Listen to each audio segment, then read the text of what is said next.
Hey folks, it's Marvin Cash, the host of The Articulate Fly, and we're back with another episode of The Spin, sponsored by our friends at Norvice, and this time we're joined by our old friend Braden Miller. Braden, how you doing?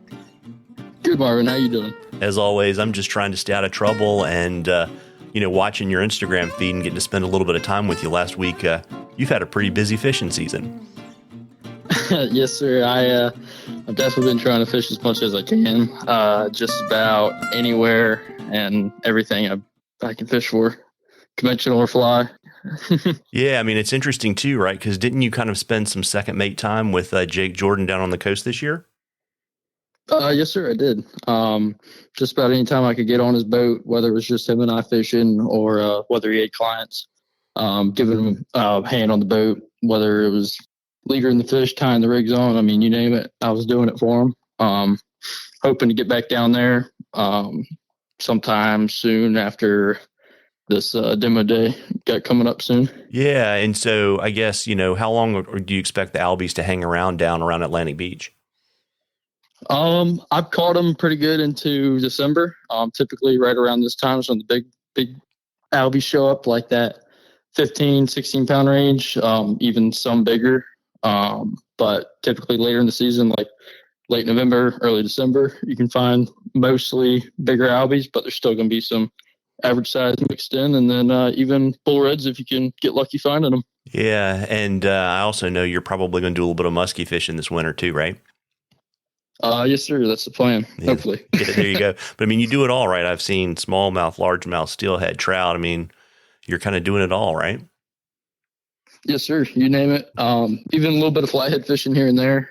Even if it's not on fly, but fly down to bull reds down North Carolina, doing some kind of niche nighttime fishing on dock lights where you wouldn't normally expect to find bull reds, but doing a whole lot of stuff. It's been a lot of fun. Very, very cool. And obviously, as it gets colder, it's going to drive you to the vise, and I bet you're spinning up some game changers, aren't you? Oh, yes, sir. Everybody knows or anybody that knows me, it's just about all I tie. Yeah. Just tying hybrid changers and micro changers for Albies, and I mean, just about anything, really. Yeah. What's your favorite flavor of changer? That's a hard one. Just because, I mean, I've got like every single one in the box. For me, it's really situation oriented, but I think a good go-to is probably 5.5 inch feather changer.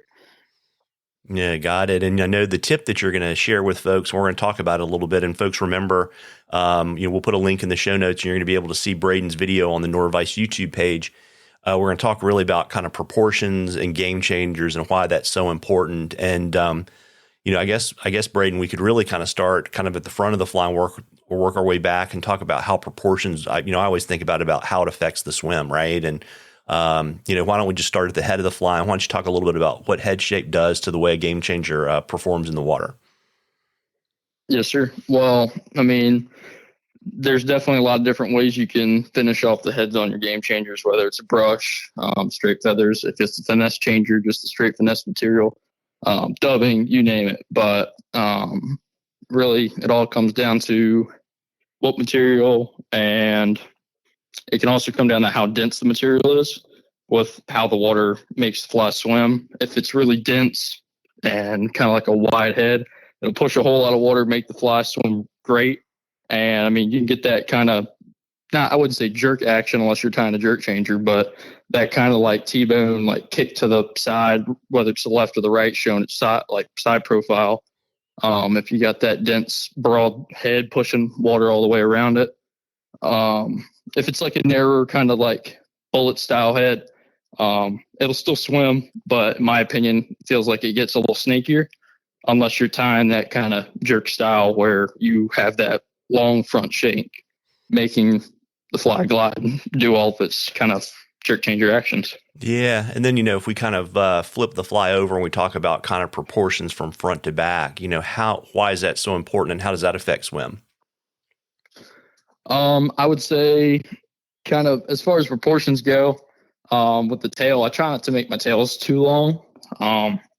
Really just kind of depends on how long the changer is going to be. But I try to keep them about.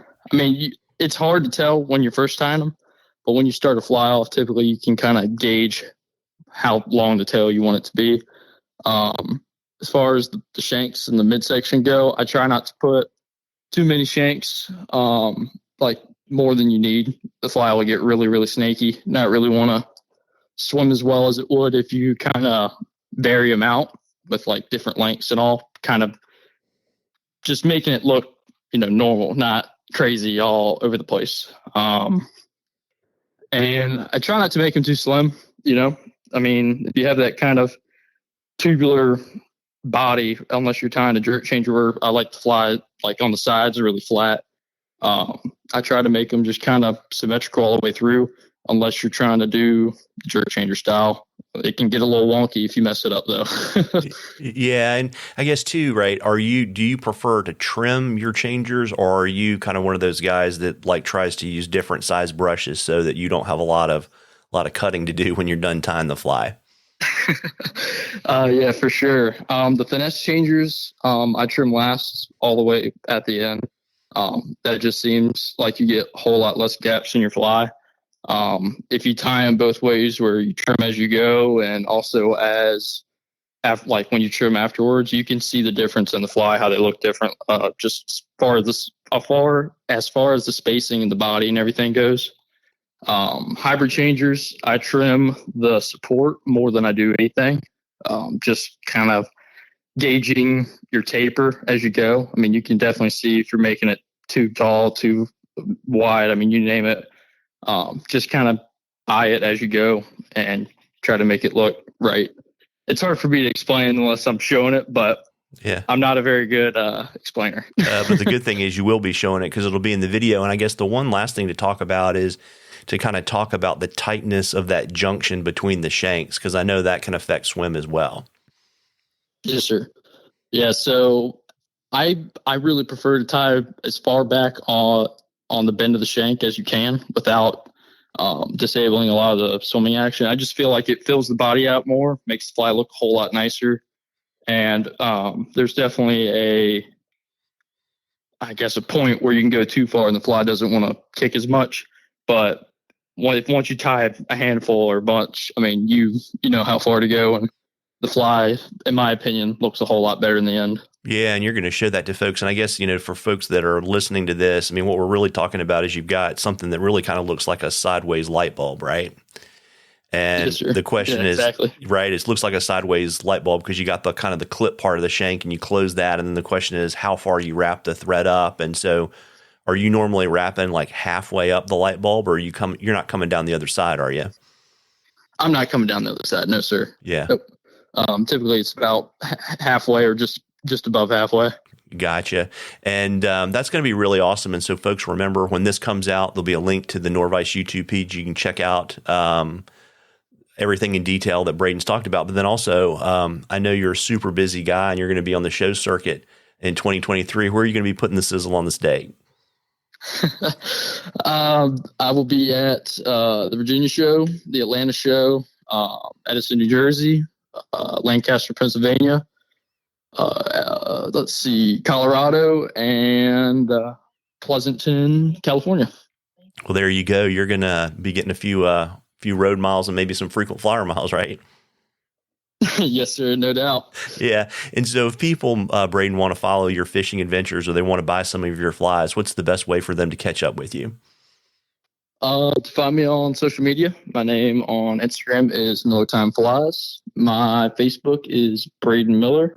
And my website to get a hold of me about flies is millertimeflies.com. Very, very cool. And how long does it normally take for you to fill a fly order these days? I know it changes as the year goes around. Depends. Typically in the summer, it's not that bad. Now it'll take a little bit longer. Really just depends on how big the order is. But once I get the order, and I can kind of gauge and let you know. Yeah, very good. So I guess the moral of the story is if you want to give anybody some game changers for Christmas, they better reach out to you sooner rather than later, right? Yes, sir. Yeah.